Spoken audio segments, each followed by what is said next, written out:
Kepala Kantor Wilayah Kementerian Agama Provinsi Maluku, Haji Yamin SAG MPDI melakukan peletakan batu pertama pembangunan ruang kelas belajar Madrasah Ibtidaiyah Negeri 3 Seram Bagian Timur di Desa Bula, Kecamatan Bula.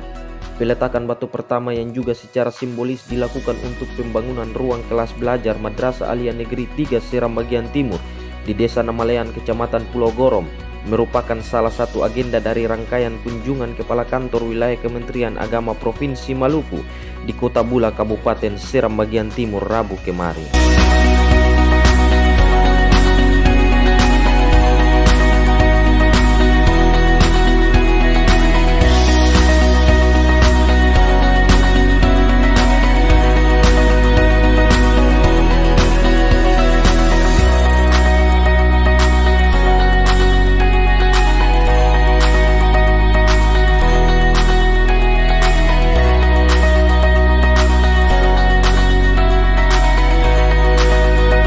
Kanwil Kemenak Provinsi Maluku, Haji Yamin SAG MPDI meminta pihak kontraktor pembangunan RKB di dua madrasah tersebut dapat menyelesaikan pekerjaan sesuai waktu yang telah ditetapkan dan tanpa mengabaikan kualitas bangunan karena mengingat Provinsi Maluku sebagai kawasan rawan gempa.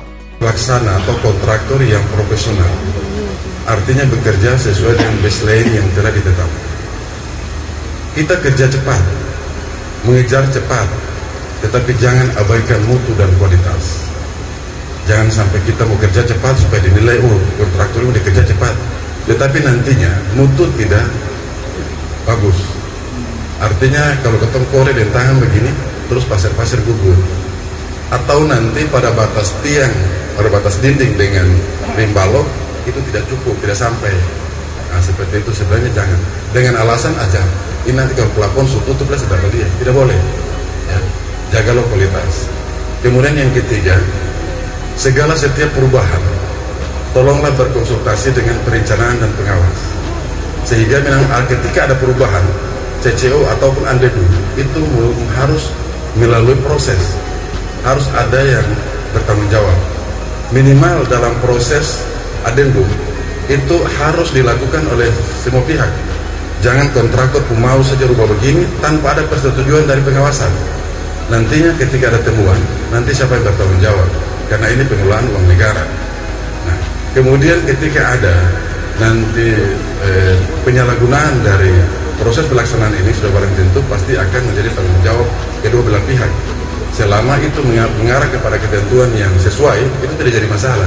Yang kita khawatirkan adalah pembangunannya tidak sesuai dengan apa yang direncanakan. Nah, saya berharap kepada Bapak Ibu selaku kontraktor,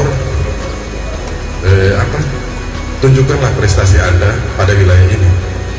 Sebelumnya, pemerintah daerah memberikan respon positif atas ketersediaan fasilitas sarana pendidikan yang dibangun di lingkungan lembaga pendidikan madrasah. Ikhtiar membangun pendidikan di daerah dengan julukan Bumi Itautu Nusa ini menuai pujian luar biasa dari pemerintah daerah setempat karena telah membantu pembangunan sarana pendidikan sebagai investasi masa depan generasi anak daerah di Kabupaten Seram Bagian Timur. Sebagai Ketua DPRD hari ini memberikan dukungan dan mengapresiasi aktivitas kita pagi ini. Ini satu langkah maju luar biasa yang ditunjukkan oleh Kementerian Agama. Ini patut kita dukung. Daerah mesti dukung ini. Dan saya sebagai Ketua DPRD berkunjung di seluruh SBT. Terus terang Pak Kanwil, ini ada Pak Wakil Bupati, saya belum menemukan ruang belajar yang dibikin oleh Dinas Pendidikan Kabupaten Seram Bagian Timur, belum ada. Karena itu sebagai Ketua DPRD harus saya mengatakan bahwa kita harus jujur mengakui ada kelebihan orang lain di satu sisi dan ada kekurangan kita di sisi yang lain. Dulu orang tua-tua kita mengatakan bahwa kalau siapa yang sekolah di sekolah agama itu cuma cukup jadi imam. Betul gak sih? Padahal ini adalah stigma yang salah. Stigma kita yang salah itu sebenarnya. Sebab dalam rangka membangun sumber daya manusia, yang pertama harus diletakkan adalah fondasi mental. Begitu. Iman dan takwanya harus didudukkan dulu, baru intelektualnya menyusul. Kalau intelektualnya kemuka tapi iman dan takwanya itu tidak didudukkan dengan baik, itu generasi hancur. Karena itu sekali lagi saya dukung Pak Kanwil Agama ini. Hadir dari unsur Kanwil Kemenak Provinsi Maluku, Kepala Bagian Tata Usaha Yasir Rumadaul, Kepala Bidang Pendidikan Madrasah Lafata, Kepala Bidang Pendidikan Agama dan Keagamaan Islam Farida Laisou, Kepala Bidang Bimbingan Masyarakat Islam Rusdi Latokonsina, Pembimas Katolik Bernardus Vanolene, beserta Subkoordinator Umum dan Humas Abdul Karim Rahantan.